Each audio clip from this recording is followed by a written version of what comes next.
ना जाने तेरा साहब कैसा है, मुल्ला होकर बांग जो देवे, क्या साहब तेरा बहरा है। और च्यूटी के पग नेउर बाजे सो भी साहब लिखता है, और अंदर तेरे कपट करदनी सो भी साहब दिखता है। आज कुछ लोग जो कम पढ़े लिखे हैं, जिनकी डिग्री का बहुत पता नहीं है कि ओरिजिनल है कि क्या है, वो लोग कहते हैं कि बटोगे तो कटोगे। वो पादरी चर्च और राजा का वहां रिश्ता रहा, यहां भी रहा, हर धर्म में रहा। इससे क्या होता था? शोषण, अन्याय और अत्याचार ये पूर्व जन्म का फल हो जाता है। तुम गरीब क्यों पैदा हो? पिछले जन्म में कोई खराब काम किए रहे होगे। ये कौन समझा रहा है? शास्त्र। कि अगर हिरन अपना इतिहास नहीं लिखेंगे तो शिकारियों के इतिहास में शिकार की गाथाएं होंगी। और भारत एक ऐसा देश है जिसने अपने प्रगतिशील विचारों को हमेशा हाशिए पर ढकेला। हमने जहां भी साइंस था, टेक्नोलॉजी थी, जहां उन चीजों को खत्म किया क्योंकि गोबर खिलाना था। मनुस्मृति और उसको मानने वाले विचार के लोग इस तरह के पाखंडी शास्त्रों के जरिए स्थापित करते थे कि समाज को इसकी जरूरत है। राजा ऐसा नहीं होना चाहिए कि अनपढ़ हो और कॉपी किताब पर जीएसटी लगा दे 18%। राजा ऐसा होना चाहिए प्रजा के हक में काम करे। और भारत कभी दुनिया में विश्व गुरु संविधान से बन सकता है, मनुस्मृति से। आप दुनिया में कब जाकर बता सकते हैं कि हमारे यहाँ गोबर खाने की बात की जा रही है? पहले भारत जोड़ो अभियान था, भारत का संविधान। अब भारत खोदो अभियान है। मूर्ति का ताला कौन खुलवा रहा है, उसके बाद मस्जिद विध्वंस हो जा रहा है, हमला हो जा रहा है, और जो उसको कानून की रक्षा की बात करे वो विलन हो जा रहा है। ये बीजेपी। आज नरेंद्र मोदी ओबीसी कहते हैं खुद को, और ओबीसी कहने वाले नरेंद्र मोदी मंडल के विरोध में जो मंदिर की यात्रा निकली थी उसके संयोजक बन के बैठे थे और रथ यात्रा में चल रहे थे। अभी बीच में आपने मनुस्मृति की बात की। मनुस्मृति का सबको पता है कि मनुस्मृति के अंदर जिस जाति व्यवस्था की बात की है, वर्ण व्यवस्था की बात की है, उसके अंदर उसका विरोध होना चाहिए। और लगातार छोटी छोटी जगह पे सामाजिक आंदोलन के तहत तो विरोध होता है। जब आप उसको राजनीतिक तौर पर देखते हैं, एक व्यापक विरोध उसका कहीं देखने को नहीं मिलता है। तो इसके पीछे का कारण क्या है? असल में इसके पीछे की दो वजह है। भारत की आज़ादी, और मैं जब कह रहा हूँ भारत की आज़ादी तो न 2014 में मिली न राम मंदिर बनने पर। भारत की राजनीतिक आज़ादी, अंग्रेजों से मुक्ति 15 अगस्त 1947, क्योंकि उसके बाद एक बड़ा खूबसूरत संविधान बना। उस संविधान के बाद एक वादा किया गया इस देश के नागरिकों को कि अतीत में जो भी गलतियां हुई होंगी, जो भी खाइयां रही होंगी, हम उसे पाटेंगे। हम एक नया भारत बनाएंगे तो समानता और न्याय पर होगा, मानववादी विचारों पर होगा। तो मानववादी विचार संविधान का प्रतिनिधित्व करते हैं। संविधान किसका प्रतिनिधि है? मानववादी विचारों का। और इसके खिलाफ फिर एक ऐसी विचार भी होगी जो वर्चस्वशाली विचार है, जिसका प्रतिनिधि ग्रंथ है मनुस्मृति। अब मनुस्मृति ने बांटा, आज संविधान ने नहीं बांटा, संविधान ने जोड़ा। आज कुछ लोग जो कम पढ़े लिखे हैं, जिनकी डिग्री का बहुत पता नहीं है कि ओरिजिनल है कि क्या है, वो लोग कहते हैं कि बटोगे तो कटोगे। बांटा किसने? एक थ्योरेटिकल क्वेश्चन रेज करते हैं ना कि किसने बांटा? मुख से कौन पैदा होगा, भुजाओं से कौन पैदा होगा? बांटा किसने? कौन मुख्य सड़क पर चलेगा, कौन नहीं चलेगा, कौन पढ़ेगा, कौन नहीं पढ़ेगा, कौन इस सारी बंटवारे को कौन करता है? समाज में वर्चस्वशाली तबका बांटता है। और इस बंटवारे को वैध बनाने के लिए, जैसे मैं अगर आपको अतीत में ले चलूं तो पुराने समय के इतिहास इस बात की गवाही देते हैं दुनिया भर में कि राजा को जब ये जनता को समझाना था कि मैं तुम्हारा राजा हूं, जो करता हूं सब सही करता हूं, तो उसको देवता का स्वरूप बनाना होगा। राजा कौन है? देवता का अवतार है, तो उसका सब काम सही होगा, प्रजा चुप रहेगी। ये कौन कहेगा? तो एक पुरोहित को बिठा दो, तो पुरोहित बैठ के कहेगा कि ये राजा देवता का अवतार है, तो राजा कहेगा पुरोहित को कि ये तो खुद देवता है। ये दोनों का तालमेल दुनिया भर में रहा।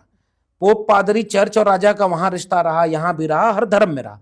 इससे क्या होता था? शोषण, अन्याय और अत्याचार ये पूर्व जन्म का फल हो जाता था।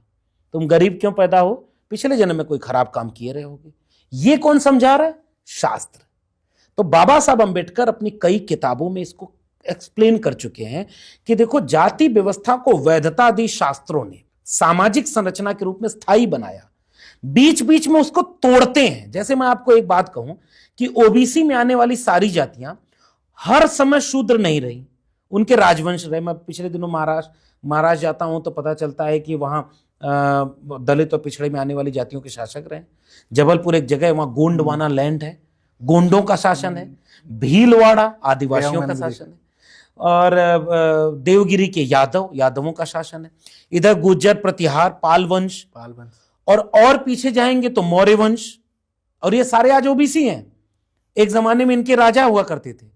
और उधर चले जाएंगे तो पूरा देश में शासक वर्ग में एक समय था जब ताकत से कोई शासक बनता है, लेकिन शास्त्रों और इतिहास लेखन ने यह तय कर दिया कि जिसे हम कहेंगे वो शासक होगा। चिन्हुआ चाबे मेरी किताब में शुरू में है, प्रोफेसर की डायरी में, कि अगर हिरन अपना इतिहास नहीं लिखेंगे तो शिकारियों के इतिहास में शिकार की गाथाएं होंगी। तो इतिहास लेखन ऐसा हुआ कि जाति व्यवस्था तोड़ने की बजाय उसको स्थापित करने की बात हुई। वो मनुस्मृति करती है, उसका एक प्रतीक है। वो है तो और भी कई ग्रंथों में। और भारत एक ऐसा देश है जिसने अपने प्रगतिशील विचारों को हमेशा हाशिए पर ढकेला। एक उदाहरण दे दूं, उपनिषदों में कई ऐसी बातें हैं जो वेदों के खिलाफ हैं, कोई बात उसकी नहीं करता। 6 दर्शन है जिसमें सांख्य और वैशेषिक पदार्थवादी दर्शन है, वैज्ञानिक चेतना के हैं, हमने उनको मार दिया। हमने जहां भी साइंस था, टेक्नोलॉजी थी, जहां उन चीजों को खत्म किया, क्योंकि गोबर खिलाना था, क्योंकि ये बताना था कि जो एक अभी क्लिप में देखा हूं, पता नहीं आप उसको देखे होंगे। एक बच्चा स्कूल में है तो वहां एक चेक करने के लिए एक व्यक्ति पहुंच रहा है, तो वो पूछ रहा है कि बताओ सूर्य ग्रहण और चंद्र ग्रहण क्यों लगता है। तो एक बच्चा पढ़ा लिखा बोलता है, वो कहता है कि चूंकि पृथ्वी सूरज के चारों तरफ घूमती है और चंद्रमा पृथ्वी के चारों तरफ घूमता है। तो उसमें बीच में एक बच्चा बोल पड़ता है, ये गलत बोल रहा है सर, ये राहु और केतु के ग्रहण लगने से उनको वो खा जाता है, इसलिए ग्रहण लगता है। तो कहता है कि क्या? तो कह रहा है कि सर ऐसे कैसे होगा, पृथ्वी तो शेषनाग के फन पर टिकी है, तो घूमेगी कैसे? आप अपनी किताबों में कर्मकांड और अंधविश्वास लिखे थे, विज्ञान ने उसे ध्वस्त किया, तो आज आप अपने स्कूलों में शिक्षा विज्ञान की देते हैं। तो वहां वो मास्टर कहता है कि चुप रहो, बच्चा घर जाता है तो मां से लड़ जाता है, कहता है कि पंडित जी तो बता के कथा में गए कि पृथ्वी शेषनाग के फन पे टिकी हुई है, और स्कूल में मास्टर कहता है कि नहीं वो सूरज के चारों तरफ घूम रही है। ये है दोनों का द्वंद्व। मनुस्मृति और उसको मानने वाले विचार के लोग इस तरह के पाखंडी शास्त्रों के जरिए स्थापित करते थे कि समाज को इसकी जरूरत है। अब आपके सवाल का आखिरी हिस्सा, इसका स्थायी विरोध क्यों नहीं हो पाया? हुआ, लेकिन राजनीतिक सत्ता बहुत कुछ तय करती है। बुद्ध के बाद अगर अशोक हैं तो सम्राट अशोक ने बुद्धिज्म का परचम दुनिया में फैलाया, 84,000 स्तूप बनवाए, आज तक दिखता है। वो कहां तक, जहां जाते हैं खूंटा गाड़ के आते हैं। तो सम्राट अशोक जहां जाते थे एक स्तंभ गाड़ दिया, ये लो, और उस स्तंभ पे लिखा है कि प्रजा के साथ कोई अन्याय नहीं होने दे। राजा ऐसा होना चाहिए, राजा ऐसा नहीं होना चाहिए कि अनपढ़ हो और कॉपी किताब पर जीएसटी लगा दे 18%। राजा ऐसा होना चाहिए प्रजा के हक में काम करे। एक राजा सम्राट अशोक, एक राजा छत्रपति शिवाजी महाराज। ये हिंदू मुसलमान करते हैं, शिवाजी की तरफ से लड़ने वालों में कई मुसलमान थे। शिवाजी ने फैसला किया कि सेना जहां जाएगी किसानों का एक भी चीज नुकसान नहीं होगा। शिवाजी अंतरजातीय विवाह के बाद उत्पन्न हुई संतान थे। शिवाजी कमेरा जाति के थे, इसलिए राज तिलक करने से मना कर दिया, और आज उनको वो झंडा बरदार बने। और तीसरे राजा का नाम मैं लूंगा, छत्रपति शाहू जी महाराज। ये इन 3 राजाओं के इतिहास को पढ़ना चाहिए कि राजा कैसा होना चाहिए। तो इसलिए जब बाद में आजादी के बाद जिनको राज मिला, उन लोगों ने कुछ गलतियां की, और 70-75 साल के आजाद भारत में, राजनीतिक रूप से आजाद भारत में, बाबा साहब डॉक्टर अंबेडकर को जिस बात की चिंता थी कि संविधान कितना भी अच्छा क्यों ना हो, उसे लागू करने वाले लोग अच्छे नहीं हुए तो मुश्किल होगी। मुझे लग रहा है कि मनुस्मृति बनाम संविधान की जो पूरी लड़ाई है, अब वो अंतिम मुकाम पर है। अगर हमने मनुस्मृति के विचार को रोका नहीं, जो बांटती है, जो महिला को असूर्यम पश्या बना करके पिता पुत्र और पति के अधीन करती है, हमने उस विचार को अगर रोका नहीं तो संविधान का विचार कमजोर होगा, और भारत कभी दुनिया में विश्व गुरु संविधान से बन सकता है, मनुस्मृति से। आप दुनिया में कब जाकर बता सकते हैं कि हमारे यहाँ गोबर खाने की बात की जा रही है, गौमूत्र की बात की जा रही है। दुनिया में एलन मस्क जब रोबोट बना करके इलेक्ट्रिक व्हीकल और रोबोट ऐसा बना रहा है कि एक प्रक्षेपास्त्र जहां से छोड़ा जा रहा है वहीं आ जा रहा है। जापान की बात की जा रही है, जापान की टेक्नोलॉजी भारत में आ गई। चीन, हमारे बेडरूम में सामान आप देख लीजिए तो 50% चीन का बाजार का सामान है, और भारत किसमें शोध कर रहा है? भारत में शोध में आज वीडियो वायरल है कि आईआईटी का पढ़ा हुआ व्यक्ति एक साधु बन गया और ज्ञान दे रहा है कि कुछ नहीं है दुनिया में, तुम क्या लेकर आए हो। मैं एक कबीर का पद पढ़ता हूं, आप इसको देखिए, समझिए। ना जाने तेरा साहब कैसा है, मुल्ला होकर बांग जो देवे, क्या साहब तेरा बहरा है, और च्यूटी के पग नेउर बाजे सो भी साहब लिखता है, और अंदर तेरे कपट करधनी सो भी साहब दिखता है। माला तो करमे फिरे, जीप फिरे मुखमाई, और मनवा तो चौदिस फिरे, ये तो सुमरन नहीं। मन ना रंगाए रंगाए जोगी कपड़ा। उन्होंने कहा कि गंगा नहाने से जो नर तरी हैं, और मछली न तरी जिसका गंगा में ही घर है। तब उन्होंने कहा कि मल नहाए धोए क्या हुआ, जो मिटा न मन का मैल, और मीन सदा जल में रहे, धोए बास न जाए। तब उन्होंने, कबीर ने लिखा कि अपने भीतर है, मुँह को कहाँ ढूंढे रे बंदे, मैं तो तेरे पास। ना मैं मंदिर, ना मैं मस्जिद, ना काबे कैलाश में, जो खोजी हो तो तुरते मिली हो पल भर की तलाश में। जो था वो अपने अंदर था। इन चीजों ने अब राजनीति का रूप ले लिया। अब एक बाबा पॉडकास्ट में बैठ के दिखाता है कि कैसे जो है पर्ची बनाना एक वैज्ञानिक तो पर्ची बनाना केवल वैज्ञानिक है तो भारत में ही क्यों है? अमेरिका, चीन, जापान बिना पर्ची के दुनिया पर राज कर रहे हैं। एलन मस्क ने किसी बाबा से पर्ची बनवाई?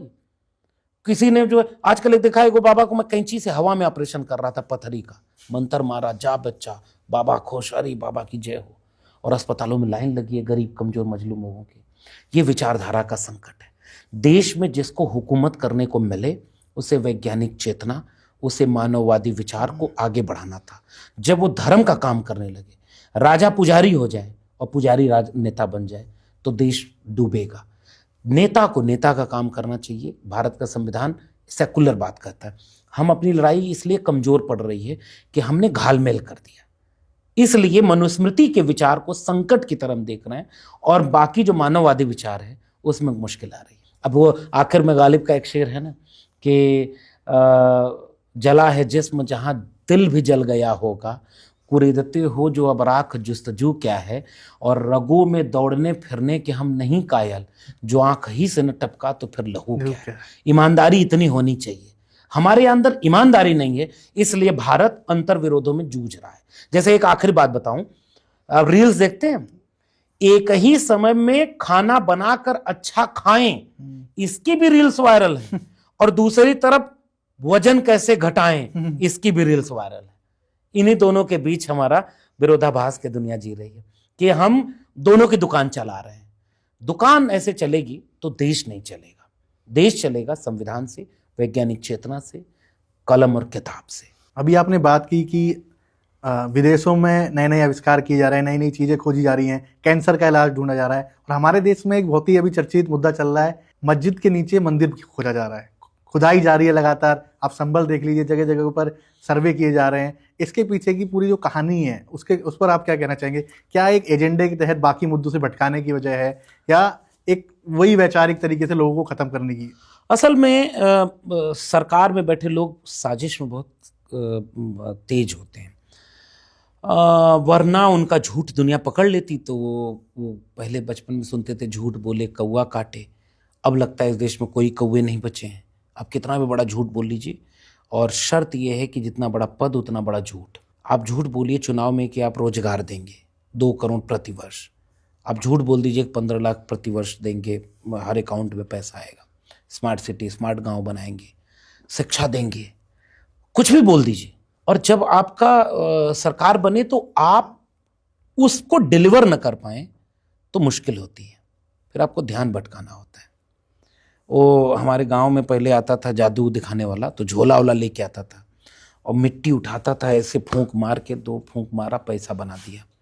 और जिस समय वो फूंक मार के पैसा बना रहा होता तो बाकी लोगों का ध्यान दूसरी तरफ दिखाता था। बांसुरी इधर बजाएगा और हाथ इधर झोले में रहेगा, ये झोला है, इसमें से निकाल रहा है, मिट्टी वाले में से पैसा निकाल रहा है, बांसुरी डमरू ऐसे ऐसे बजा रहा है, आपका ध्यान डमरू पर है, ये डमरू बज रहा है, ये डमरू। अब उधर आपका ध्यान चला गया, धर्म खतरे में, अरे भाई कांवड़ लेके जाओगे, हेलीकॉप्टर से फूल बरसा, अरे मुख्यमंत्री चल रहा है कुंभ में, कोई दिक्कत ना हो, अरे चलो नहाओ, कुंभ आओ, सब करो, अरे देखो हमारा इतिहास गौरवशाली, 500 साल का बदला ले लिया, हर मस्जिद के नीचे मंदिर खोजेंगे, इतिहास, विष्णु भगवान का अवतार, कल की अवतार उसी संबल में होगा, योगी आदित्यनाथ सदन में बोल रहे हैं। और जब चुनाव लड़ रहे थे तो एक बार नहीं कहते कि मस्जिद के नीचे से मंदिर खोजना हमारा प्राथमिक काम होगा। उस समय कहते हैं कि हम इतना रोजगार देंगे, इतना शिक्षा देंगे। और जनता क्या होती है, इमोशनल होती है, उसको लगता है कि जो रोटी नहीं जिसको मिली है उसकी आवाज दूर तक सुनाई नहीं देती, उस तक कोई कैमरा नहीं पहुंच पाता। गांव में जाकर देखिए, नून रोटी खाने को मजबूर है लोग, इसीलिए तो 80 करोड़ लोगों को 5 किलो अनाज देना पड़ रहा है सरकार के द्वारा, और चंद मुट्ठी भर अरबपतियों को इतना ताकतवर बना दिया कि पूरा देश उनके कब्जे में है। इन चीजों के बीच आप राजनीति कामयाब कैसे करेंगे जब तक इस तरह के मुद्दे नहीं ले आएंगे? इसलिए मस्जिद के नीचे से पहले भारत जोड़ो अभियान था, भारत का संविधान, अब भारत खोदो अभियान है बीजेपी और आरएसएस का। इसीलिए राम मंदिर का पूरा मुद्दा ये बहुत गंभीर मुद्दा है। मूर्ति कोई रखा, अब कौन बात करेगा कि 1948 में कौन मूर्ति प्रकट हुई, कैसे हुई? उसको आरएसएस ने गांव-गांव मंदिर आंदोलन के समय वो मूर्ति प्रकरण सबके सामने कैसे मूर्ति रखी गई, मूर्ति रखी गई, और वहां का जो डीएम था वो डीएम कैसे वहां क्या भूमिका निभाता है, और बाद में जनसंघ में जाकर के बीजेपी ज्वाइन कर, उस समय की जनसंघ ज्वाइन करके सांसद बन जाता है। और भगवान सब देख रहे हैं, मूर्ति का ताला कौन खुलवा रहा है, उसके बाद मस्जिद विध्वंस हो जा रहा है, हमला हो जा रहा है, और जो उसको कानून की रक्षा की बात करे वो विलन हो जा रहा है। मुलायम सिंह यादव जी, मुल्ला मुलायम कह के बोला गया कि वो मुल्ला मुलायम थे। मुख्यमंत्री का फर्ज है कि कानून और व्यवस्था की रक्षा करना, और जिसने आदेश दिया था वो तो बाद में उसी ट्रस्ट का ट्रस्टी निकला, वही नृपेंद्र मिश्रा, जो उस समय मुलायम सिंह यादव जी की सरकार में वो था। बार बार आरोप लगा कि मुलायम सिंह ने गोलियां चलवाई। हाँ, मतलब ये इतिहास जानने वाले लोग जानते होंगे कि मंडल के विरोध में कमंडल की यात्रा लेकर निकला कौन, ये तो इतिहास में जानना होगा। जिस समय पूरे देश में मंडल आंदोलन, जिसको क्रिस्टोफ जफरले कहते हैं कि इंडिया साइलेंट रिवॉल्यूशन, आज़ाद भारत की सबसे बड़ी परिघटना का नाम है मंडल आंदोलन। और मंडल के पहले का भारत और मंडल के बाद का भारत बदल गया। और जब मैं मंडल कह रहा हूं तो मंडल कमीशन की बात कर रहा हूं। और उस समय जब ये मंडल चल रहा, तो मंडल का विरोध बीजेपी नहीं कर पा रही थी, और समर्थन केंद्र में सरकार को, बीपी सिंह की सरकार को दी हुई थी। तो मंडल का विरोध करते तो ओबीसी वोट आपको कभी नहीं मिलता। तो कमंडल लेकर के रथ लेकर निकल गए। उसके पहले तक मंदिर आंदोलन बीजेपी का एजेंडा नहीं था, वो आरएसएस और विश्व हिंदू परिषद और इन तमाम संगठनों का एजेंडा था। उसको पालमपुर अधिवेशन के बाद बीजेपी प्रस्तावित करती है कि अब इसे हम राजनीतिक लड़ाई बनाएंगे।